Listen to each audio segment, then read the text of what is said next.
सत्यनारायण भगवान डंडी का रूप धारण करके पूछने लगे रेडी का मैं कॉल बैक करवा रहा हूँ। एक्चुअली मैं छुट्टी पे हूँ। जो है हंसते हुए उत्तर दिया, क्या मुद्रा लेने की इच्छा है? इसमें तोबे लाने के पत्ते भरे हुए हैं।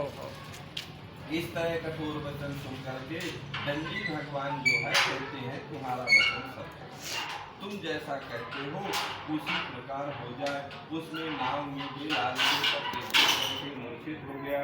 उसके दमाद ने करे कहा कि आप शोक ना करें, यह दंडी भगवान का श्राप है, वही सब कुछ कर सकते हैं। कहने का तात्पर्य यह है कि अगर हमारे घर में कोई भिक्षा मांगने के लिए आया है तो हम उसको अगर 4 रोटी का नहीं दे सकते हैं तो 1 रोटी का जरूर देना चाहिए। अगर हम उसको 1 रोटी का नहीं देते हैं और कहते हैं कि अभी टाइम नहीं है, घर में नहीं है, कुछ भी दुलकार देते हैं, अब वो ये कह दे कि जैसा तुम कहते हो उसी प्रकार हो जाए, तो वाणी कब किसकी लग जाए कोई भरोसा नहीं है। आशीर्वाद कब मिल जाए उसका भी कोई भरोसा नहीं है। तो कुछ न कुछ दान करना चाहिए। तो वह जो है तो उसके दामाद ने कहा आप शोक न करें, यह दंडी भगवान का श्राप है, यही सब कुछ कर सकते हैं। पुनः दंडी भगवान के पास गया और कहा हे प्रभु हमारे अपराधों को क्षमा करो। भगवान उनकी पूजा से संतुष्ट होते हैं और कहते हैं बलिया कहने लगा हे प्रभु आपकी माया से ब्रह्मा आदि देवता भी आपके रूप को नहीं जान सकते, मैं कैसे जान सकता हूँ। यदि बनिया जो है प्रार्थना करने लगा तो उसमें जो है तो कहा कि भगवान कहते हैं कि तुम जैसा कहते हो उसी प्रकार तुमको फल की प्राप्ति होगी। नाव में जो है तो अपना धन देख करके बनिया प्रसन्न हो गया और मल्लाहों से जोड़ करके अपने घर की ओर जाने लगा। यहाँ घर में भी जो है तो पुत्री और माता भगवान का पूजन करते। मान 2 प्रकार के होते, एक मान होता है, दूसरा आतिथ्य होता है। आतिथ्य होता है जो बिना तिथि के आ जाए, बिना बुलाए आ जाए, उसको आतिथ्य कहते हैं। अतिथि जो है अग्नि का स्वरूप यानी भगवान का स्वरूप होता है, अतिथि का सत्कार करना चाहिए।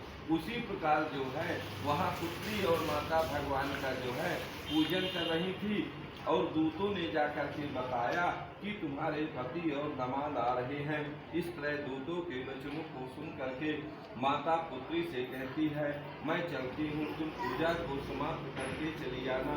माता के जाने के बाद पुत्री जो है प्रसाद को त्याग कर पति को देखने चल लेती है।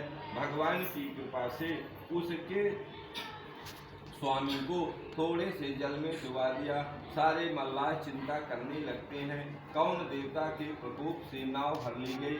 बनिया जो है डंडा के समान गिर गिर करके प्रणाम करने लगा, कौन देवता के प्रकोप से नाव हर ली गई। इस तरह जो है तो पुत्री मन में विचार करती है कि इस संसार में पति के बिना पत्नी का शरीर व्यर्थ है। ऐसा सोच करके अपने पति की खड़ाहूं लेकर के सती होने का निश्चय करती है। इस तरह जो है बनिया अपने कन्या का चरित्र देख करके डंडा के समान गिर गिर करके प्रणाम करने लगा। तब आकाशवाणी होती है तुम्हारी कन्या प्रसाद को त्याग करके पति को देखने चली आई है, इसलिए कन्या का पति अदृश्य हो गया है। अगर कन्या घर जाकर के प्रसाद पाए तो फिर अपने पति के दर्शन कर सकती है। पुनः कन्या जो है घर जाकर के प्रसाद ग्रहण किया और फिर अपने पति के दर्शन किया। पूर्णमासी तथा संक्रांति के दिन भगवान श्री सत्यनारायण का पूजन किया। इति श्री स्कंद पुराणे रेवाखंडे श्री सत्यनारायण व्रतकथा चतुर्थो अध्याय। बोलो वृंदावन बिहारी लाल की जय, बोलो सत्यदेव भगवान की जय, बोलो उमापति महादेव की जय।